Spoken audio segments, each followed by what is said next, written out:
बड़ी चिंता है आप लोगों को मेरी। नींद भी नहीं आ रही है आपको।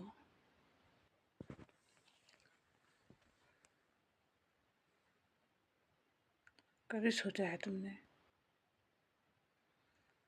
कभी उस लड़के को याद करो जो बचपन से मिट्टी में इस तरह से रंगी रहती थी, जैसे कि उसकी धन दौलत धर्म कर्म सब वो मिट्टी ही हो। मैं तो वो मिट्टी में इस तरह से रही हूँ, रची बसी हूँ। मतलब मिट्टी के पीछे मेरे को अपने पढ़ाई लिखाई या शान शौक मेकअप वगैरह वगैरह में भी मेरा ध्यान उस वक्त नहीं जाता था। मुझे बहुत ही प्यार था माटी से, क्योंकि वो भी एक माँ होती है।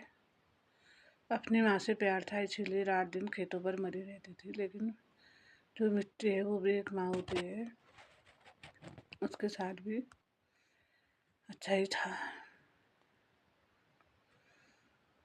संबंध मेरा। और इसीलिए मैं जहाँ पर भी जाती थी, मेरे पिताजी मुझसे बचपन में कहा करते थे, बाकियों का तो पता नहीं, लेकिन तुझे मैं पत्थरों के बीच में अगर छोड़ दूंगा अकेले तो तू वहाँ पर भी हरी हो जाएगी, क्योंकि तू मेहनत बहुत करती है।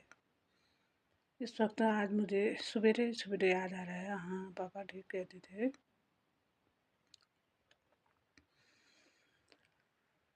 मेहनत तो अपनी जगह है, ठीक है।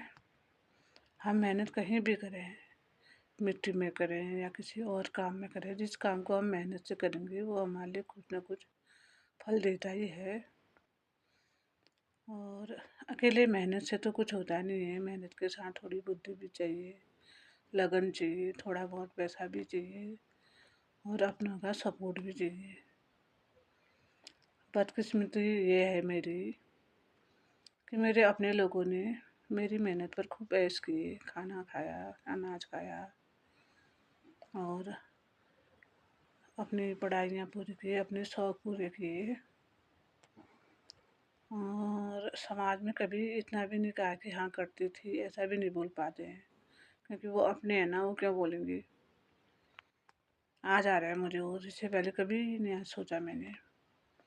और तो और इस वक्त भी जब सब कुछ जा चुके हैं, माता जा चुकी है, पिताजी जा चुके हैं, एक बड़ी बहन माँ की तरह देख रही थी, वो भी जा चुकी है। और मेरे जीवन में नाना बात के कष्ट, नाना बात की परेशानियाँ होने के बाद, 10 जगह ठोकरें खाने के बाद मैंने सोचा चलो मेरा भाग्य तो ऐसा ही है, अब कोई नहीं तो माता की सेवा ही कर लूँ। लास्ट में मैंने सोचा मैं अभी मर जाऊँगी, लेकिन कहते हैं ना, अभी कर्म के कीड़े गिरने हैं मुझे भी। मायके में आकर रहने लगी तो यहाँ पर तो बाप रे, यहाँ पर बैठ के खाने के अलग ही, लोगों को तो लग रहा है बस बैठे बैठे इसके ऊपर तो ऊपर वाला फेंक दे रहा है इसके घर के अंदर, और ये बैठे बैठे खा रही है।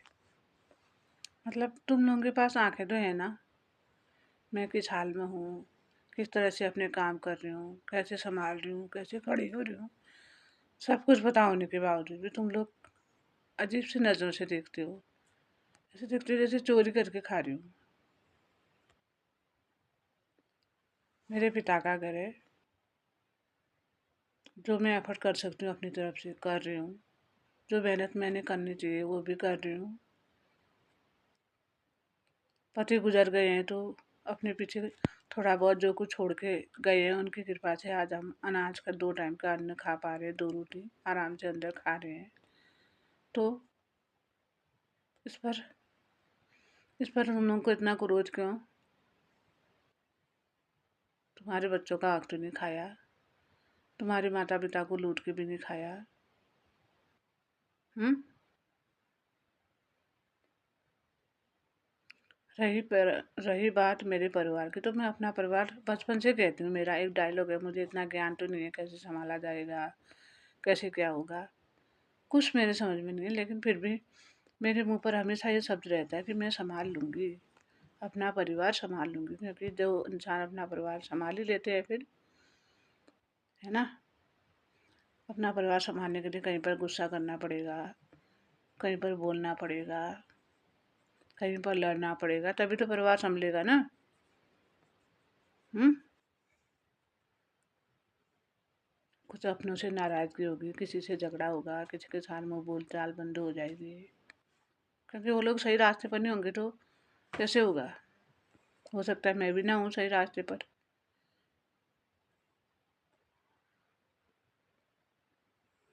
कहीं ना कहीं तो संभालना पड़ेगा, कोई ना कोई तो रहना पड़ेगा ना। मेरे अगल बगल में इतने बंजर पड़ गए हैं, क्या पड़ी है किसी को। लेकिन अगर कोई एक इंसान उसको संभाल लेगा, जिस बेचारे को ये लगेगा कि भाई हमारी पुश्तैनी मतलब हमारे बुजुर्गों का है तो संभाल लेते हैं, वो बेचारा अफर्ट करेगा, दसों के घरों में जाएगा, वहाँ पर एकता करेगा, फिर उसको संभालेगा। उसको भी नहीं खाने दोगे तुम लोग। इतनी इच्छा होती है बनाने के बाद। ऐसा करो, आप लोग ईर्षा करना बंद करो। छोटी सी जगह पर रहो और अपना संभालो। जब इंसान मरता है तो कितना जाता है, 3 फीट 4 फीट का वो होता है, क्या कहते हैं उसको, पल्लैट लेके जाएगा, वो भी वहाँ पर अग्नि में जला दिया जाएगा। फिर दूसरों को देखकर इतना जलना क्यों है। प्रेम से नमक के साथ खाओ, अपनी रोटी खाओ।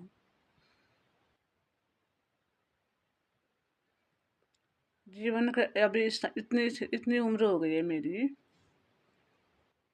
ज़्यादातर मैंने नमक और रोटी ही खाई होगी ज़्यादातर। वो भी जब मेरे को 3 4 दिन में बहुत ज़्यादा भूख लग जाती थी तब खाती थी। मिट्टी से फुर्सत मिलती नहीं थी। बचपन तो खुद रखने में रहते थे, उस समय भी घर में कुछ था नहीं, नमक ही के साथ खाया। शादी हुई तो रोज़, शादी के दिन से रोज़ गला ही ठहरा, वहाँ भी 3 3 4 4 दिन में खाना खाया, नमक के साथ ही खाया। और आज यहाँ पर आई हूँ तो आज भी वही है, खेतों में सब्जी वही है, कहीं बाजार पहुँचा देती हूँ, कहीं किसी को दे देती हूँ। थक हार कर जब घर के अंदर आती हूँ तो अब एक बेटी है, वो छोटी है बेचारी, कभी बना के खिला देती तो खा लेती हूँ, नहीं तो चुपचाप अपना एक रोटी बनाती हूँ, नमक पकड़ती हूँ, खाती हूँ और सो जाती हूँ। क्यों, इसमें क्या है, संतोष है इसमें, संतोष।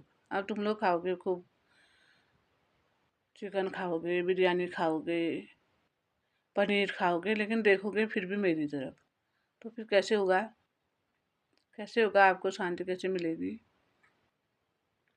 इससे ना आपका भला होगा ना ही मेरा भला होगा।